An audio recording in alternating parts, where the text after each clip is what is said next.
बाबा के पास वतन में भोग लेकर के दिन के समय पहुंची।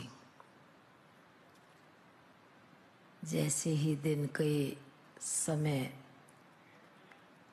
बाबा के पास पहुंचना माना विशेष भोग या ब्रह्मा भोजन के निमित्त वतन में जाना होता है। तो जैसे ही बाबा के करीब पहुंची तो सामने बाबा को देख मैंने बाबा को कहा कि आज तो विशेष ईसु दादी के निमित्त भोग लेकर के आई हूँ। बाबा मुस्कराने लगे। बाबा ने कहा, बच्ची तो अपने समय दिन के अनुसार वतन में चक्कर लगा रही है। क्यों चक्कर लगा रही है? कि बच्चे भी बाबा के बच्चे कई उनका आह्वान कर रहे हैं, याद कर रहे हैं। इसलिए बच्ची भी बाबा के पास आकर के पहुंची है। सामने बाबा के भोग रखा और दादी भी, ईसु दादी भी आकर के बाबा के बाजू में बैठी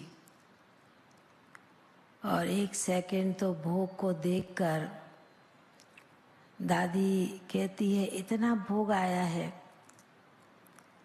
तो बाबा कहने लगे कि बच्ची, आप तो सब बात में एका नामी की अवतार थी। क्योंकि साकार में आज जिस प्रकार चली, जिस प्रकार पली और जिस प्रकार हर कार्य किया, जिसको बाबा दूसरे शब्दों में बाबा आपके लिए कहते हैं सचली कौड़ी है। और एका नामी के अवतार की तो बच्ची नंबर 1 पाठ बजाने वाली थी। जब बाबा सुना रहे हैं ईसु दादी की तरफ देखकर, तो दादी भी मन ही मन में बड़ी मीठी मुस्कुराहट से देख रही है बाबा को। बाबा ने कहा कि बच्ची साकार में भी जितना समय साथ थी और साथ रहने के कारण बच्ची में भी जिस प्रकार की इतनी बाबा के प्रति और यज्ञ के प्रति जो भावना भरी थी, ऐसे लगता था कि जैसे कि कोई विशेष आत्मा का जो कार्य होता है, पाठ होता है। बाबा के यज्ञ में तो बच्चे बहुत थे, पर सबसे विशेष आत्मा एका नामी की अवतार तो ये बच्ची थी। दादी मुस्कराती रहती हैं। बाबा ने कहा कि सत्य की पूंजी थी बच्ची।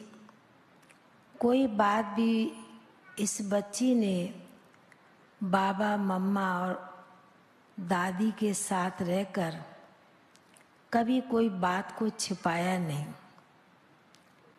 कोई चीज को छिपा के नहीं रखा। ये सबसे बड़ी संगम युग के समय की इस बच्ची में विशेषता थी।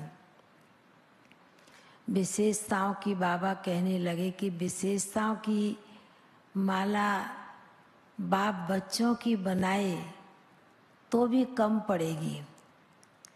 तो जब बाबा ऐसे सुना रहे तो ईसु दादी कहती है, बाबा हम तो छोटे छोटे आए आपके पास में, पर सब कुछ भरा है, सब कुछ सिखाया है किसने? बाबा आपने सिखाया है ना। तो बाबा कहते वो तो साकार में भले बाप निमित्त था, पर ये सारा शुभ बाबा का ही कार्य है, जो बाबा ने इस कार्य को अपने विशेष बच्चों के, अपने रत्नों के द्वारा इस यज्ञ को चलाया है।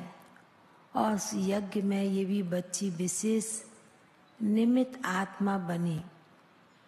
ऐसे बाबा बड़े प्यार से, बड़े स्नेह और प्यार के सागर के साथ दादी की महिमा सुना रहे थे।